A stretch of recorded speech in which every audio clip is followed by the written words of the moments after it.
La première intervenante, Laure Mandeville, qui va nous parler du pourquoi de la Russie de Poutine est dangereuse. Laure Mandeville est grand reporter au Figaro. Elle a couvert pendant très longtemps, de 89 à 2008, l'actualité en Russie. Elle était correspondante. Ensuite, elle était correspondante du Figaro pendant 8 ans à Washington et depuis 2017, elle est chargée des grandes enquêtes sur l'Europe et les États-Unis au Figaro. Elle est autrice de plusieurs livres, dont le dernier s'intitule « Quand l'Ukraine se lève, la naissance d'une nouvelle Europe », qu'elle a co-signé avec le philosophe ukrainien Konstantin Sigov, qui sera notre invité à la prochaine rencontre. Donc, voyez, il y a un écran en fond et certaines des interventions seront aussi en parallèle suivies d'un visuel. Ça, c'est notamment la couverture du livre co-signé par Laure et Constantin. Voilà, Laure, à toi. Merci. Il faudrait...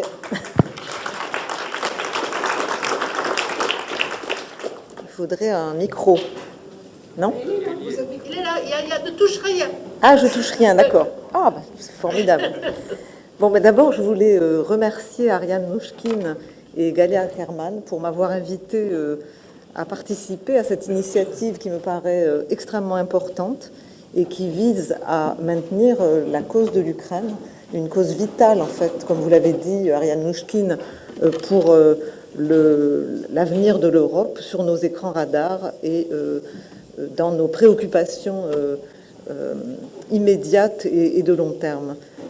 Alors, en fait, quand Galia m'a parlé de la question de savoir de quoi vous parlez aujourd'hui, je me suis dit que, ayant observé l'URSS puis la Russie pendant de longues années et continuant de le faire même quand j'étais partie de l'autre côté de l'Atlantique, j'ai pensé qu'il était important d'essayer de répondre à la question de savoir à quelle menace, à quel dragon nous faisons face aujourd'hui avec cette invasion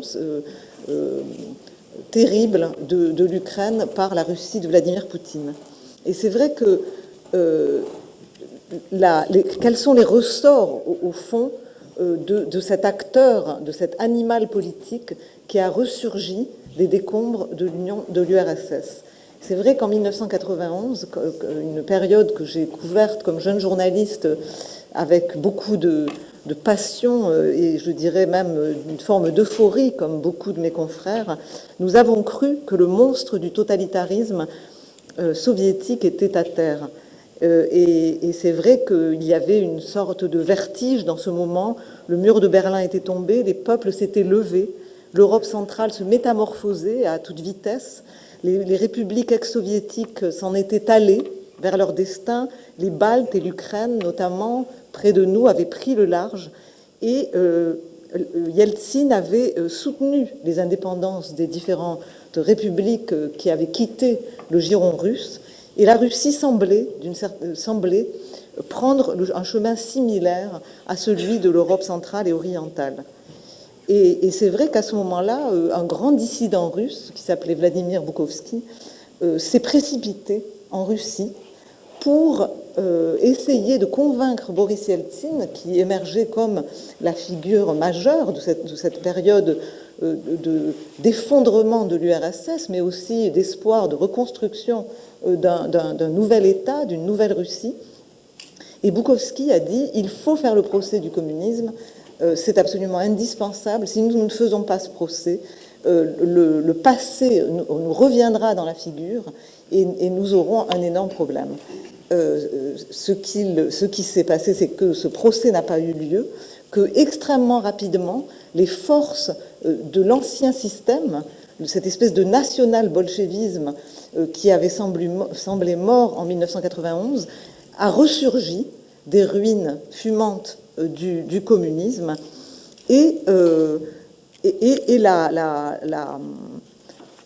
en fait, rien ne s'est passé comme on aurait pu l'espérer. En lieu et place de ce procès du communisme qui aurait donné une chance à la Russie, aux côtés des démocraties. Nous avons eu le bombardement du Parlement russe en 1993, ensuite une première guerre de Tchétchénie d'une violence inouïe qui a duré de 1994 à 1996, et puis un armistice qui avait été signé par un général russe et le président tchétchène Maskadov, et puis des guerres oligarchiques et une nouvelle attaque de la Tchétchénie menée par la Russie. Bref, Poutine est arrivé au pouvoir à la faveur de cette seconde guerre de Tchétchénie et d'une sorte de tour de passe-passe aussi guerrier que monstrueux, qui incluait des mystérieux attentats terroristes au cœur de Moscou. Et 8 ans seulement avaient passé depuis 1991, mais il fallait se rendre à l'évidence, le monstre du national-bolchevisme, ou peut-être ce qu'il faudrait mieux appeler du bolchevisme impérial, était en train de se remettre debout. Et au fond, il est apparu, avec le recul du temps, et il apparaît surtout aujourd'hui, maintenant que nous regardons ce qui s'est passé avec du recul, que pour le système, le système, je veux dire par là, en fait, ce monde qui n'avait pas renoncé au pouvoir qu'il avait momentanément perdu, 1991 n'était qu'une retraite, une pause. Et finalement, les Homo soviéticus, le KGB ou sa nouvelle version, tout ce monde qui rêvait de revanche a relevé la tête et ressorti des souterrains inavouables, des marches extrêmes où il avait été pendant un temps cantonné, et une sorte d'animal politique nouveau, une sorte d'hybridation de l'ancien KGB reconstitué et des clans criminels de Saint-Pétersbourg qui s'étaient exportés vers Moscou en même temps que Poutine, se sont installés au cœur du Kremlin, ouvrant l'ère de la reconquête du pouvoir par Poutine. Et je crois que ce qui est très important, c'est que, au fond, aujourd'hui, nous voyons l'aboutissement de ce projet de reconquête. Le projet poutinien, c'est un projet de revanche, et ce projet de revanche a commencé dès son arrivée au pouvoir, donc pour essayer de reprendre la main, de reprendre le contrôle d'un pouvoir qu'ils avaient perdu. Et je dirais que les ressorts de cet animal donc, nous voyons dressé aujourd'hui et qui s'est même mis à cracher du feu sur l'Ukraine à coups de bombardements, d'exactions épouvantables, enfin des choses totalement ahurissantes. Cela traduit, je crois, 4 ressorts, en fait, c'est-à-dire une force et un danger qui s'appuient sur 4 ressorts essentiels que je voudrais énumérer très très rapidement. Ça va être assez rapide. Je les énumérerai seulement. Le premier, c'est ce que j'appelle un ressort bolchevico-tchéquiste, c'est-à-dire que, au fond, Poutine a commencé par reprendre la main dans tous les domaines de la vie politique et économique et médiatique et sociale russe. Ça a été la première étape de la reconquête. C'est un processus d'ailleurs que j'avais déjà décrit dans un livre qui est paru en 2008, que n'a pas mentionné Galia, mais qui déjà annonçait en réalité ce qui se passe aujourd'hui.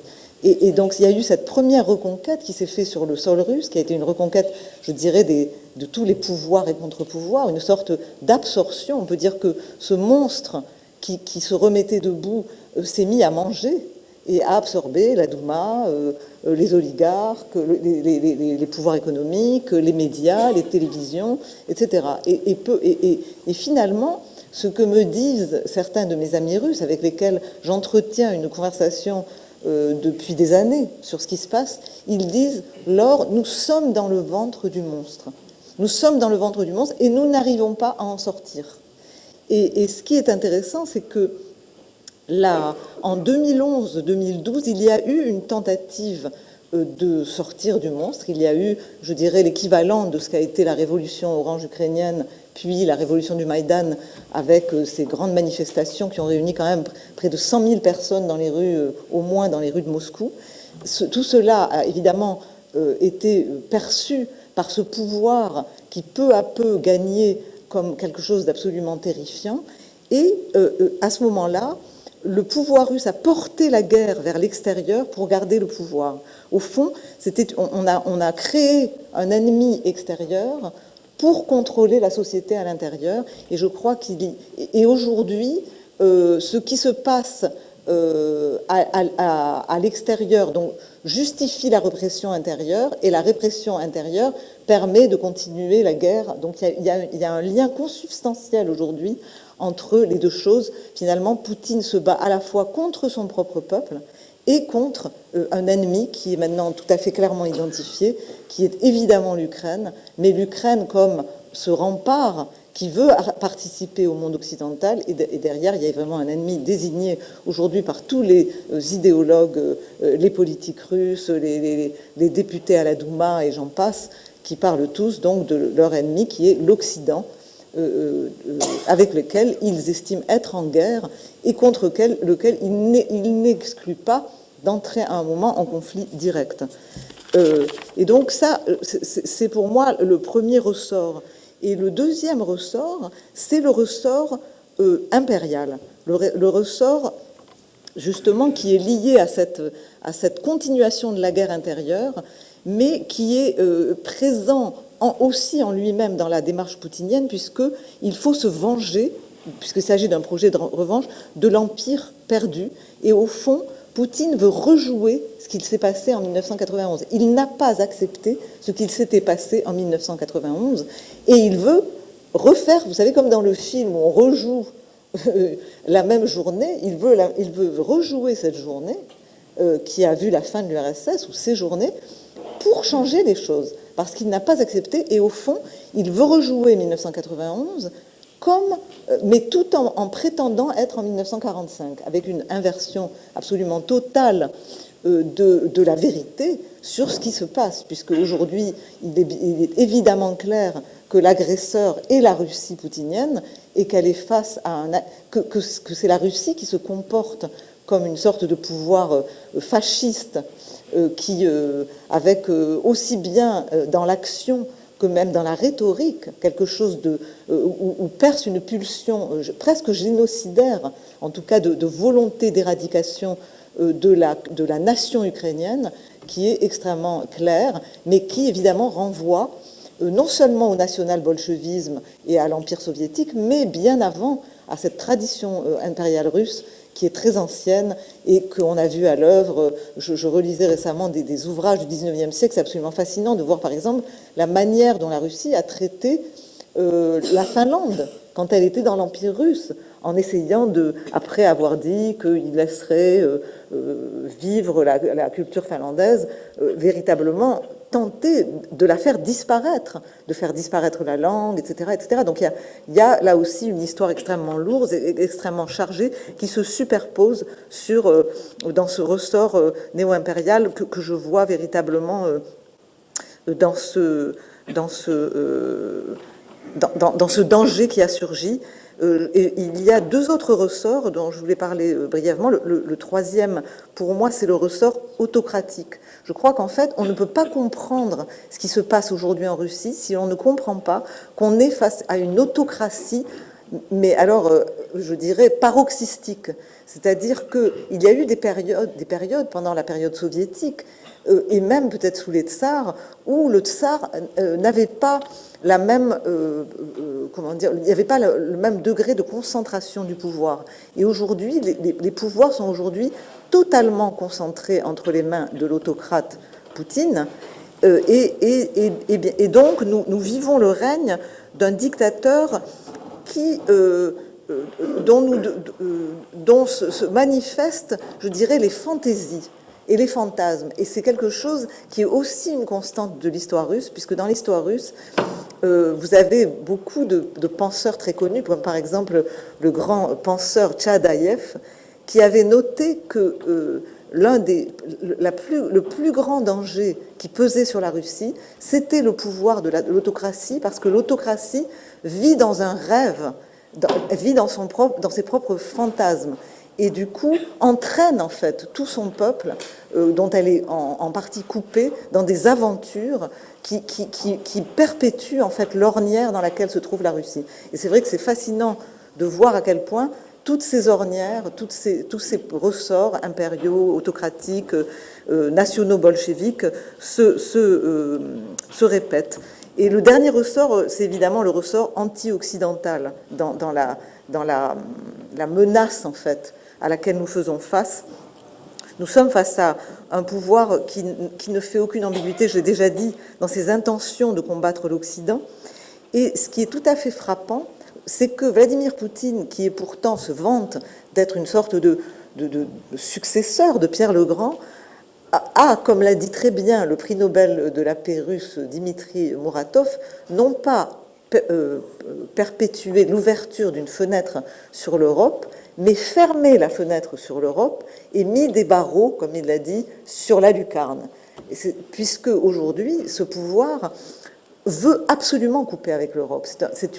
C'est absolument fascinant. Je crois qu'il n'y a pas de période où cette déseuropéanisation volontaire a été aussi appuyée.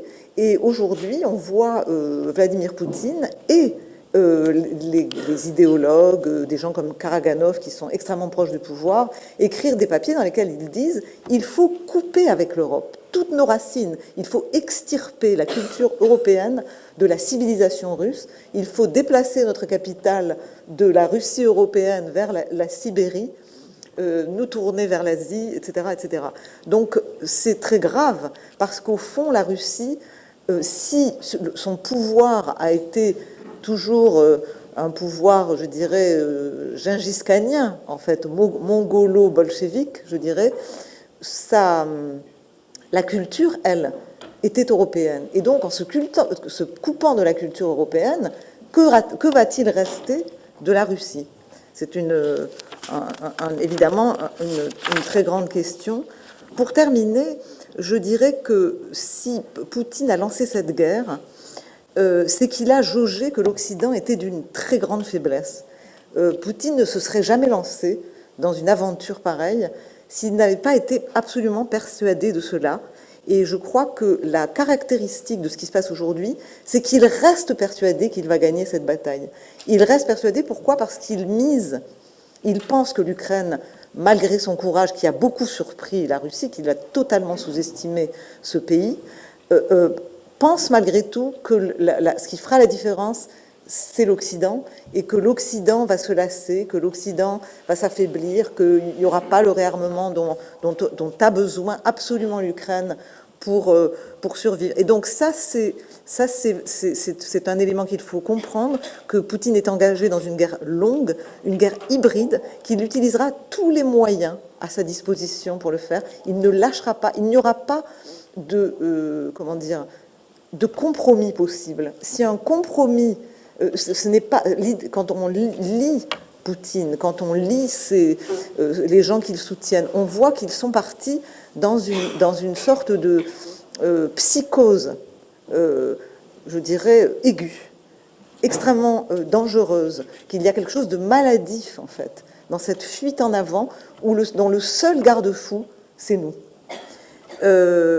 Et qu'il utilisera il y a un maximalisme dans l'utilisation de la force militaire. Donc il faut en prendre conscience. Je crois qu'il y a un certain nombre de responsables politiques qui le voient, mais la machine, je dirais, de guerre européenne et la machine politique n'a pas encore